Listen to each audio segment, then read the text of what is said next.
कोर्टात करुणा मुंडे यांच्या वतीनं वकीलपत्र मी दाखल केलेलं आहे आणि आज 2 अर्ज दाखल केलेले आहेत। एक धनंजय मुंडे यांच्या नावावर जी प्रॉपर्टी आहे ती त्याने केसचा निकाल लागेपर्यंत विक्री करू नये किंवा कुठला थर्ड पार्टी इंटरेस्ट क्रिएट करू नये अशा आशयाचा अर्ज केला होता।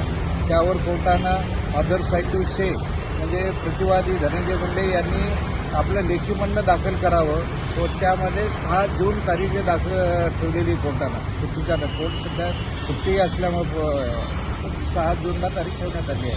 आणि दुसरा आमचा असा अर्ज आहे की कोर्टाचं प्रोविटरी ऑर्डर असताना देखील धनंजय मुंडे आपल्या हस्तकामार्फत आणि काही कुठे धमक्या देणे, मुलीला पळून घेऊन जाईल अशा काही धमक्या देणे असे काही हे त्यांचे हे काम सुरू आहे। तरी आमचं म्हणणं आहे की त्यांनी अशा त्यांच्यावर त्यांच्यावर ॲक्शन घ्यावी की त्यांनी यापुढं असं काही धमक्या देऊ नये किंवा काही असे व्हायलन्सच्या गोष्टी करू नयेत। आणि तिसरा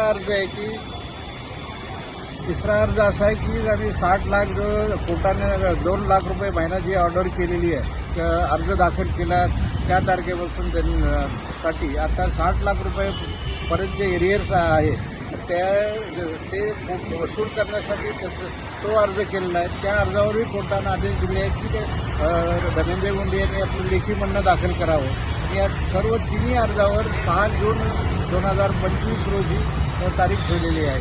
अदर साईडच्या वकील हजर होत्या, त्यांनी धनंजय मुंडेच्या मार्फत त्यांनी सर्व कॉप्या स्वीकारलेल्या आहेत आणि से दाखल करण्यासाठी टाईम मागितला आहे आणि कोर्टानं तो 6 जूनपर्यंत तारीख पुढे ढकललेली आहे। बांद्रा कोर्टामध्ये आमची डेट होती डोमेस्टिक व्हायलन्सची। याच्यामध्ये आमच्या वकिलांनी 3 पिटिशन टाकलेले आहे, ज्याच्यामध्ये जे आमच्या 2 लाख रुपये देण्यात आलेला आहे त्याच्यासाठी जे पिटिशन दाखल केलेलं आहे आणि जे आज ज्या दिवसापासून कोर्टाचा निकाल लागला आहे त्या दिवसापासून मला दिवसोदिवस अशी घाणेरडी धमकी देण्याचा प्रयत्न, माझे खोटे व्हिडिओ टाकण्याचा प्रयत्न ज्याच्यामध्ये मी नाहीच आहे। मला 3 वर्ष अगोदर पण कंप्लेंट दिलेली आहे तरी पण आज कोणतीही कारवाई नाही झाली आणि आज असे ज्या व्हिडिओमध्ये मी नाही आहे असे व्हिडिओ टाकून माझी बदनामी करण्याचा प्रयत्न आणि मी माझे अंघोळ करताना व्हिडिओ टाकण्याचा मला धमकी, माझी मुलगीला उचलून घेऊन जाणार आहे त्यांचे गुंडे असा मला धमकी व्हॉट्सअपवर देण्यात दर दिवशी हे लोक करत आहे। तुम्ही कोर्ट केस माघार घ्या, धनंजय मुंडेची जे आमदारकीचा केस तुम्ही टाकलेला आहे रद्द करण्यासाठी ते तुम्ही माघार घ्या, हे डोमेस्टिक व्हायलन्स माघार घ्या अशी सगळी मागणी करून मला धमकी देत आहे।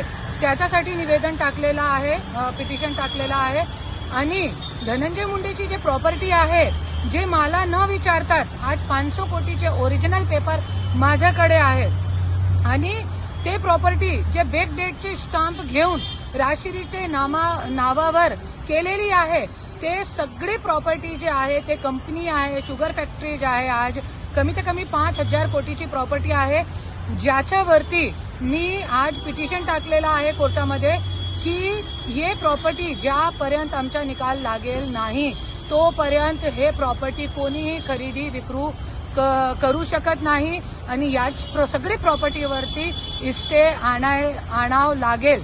या सगळं पिटिशन आम्ही टाकलेलं आहे। जय हिंद, जय महाराष्ट्र।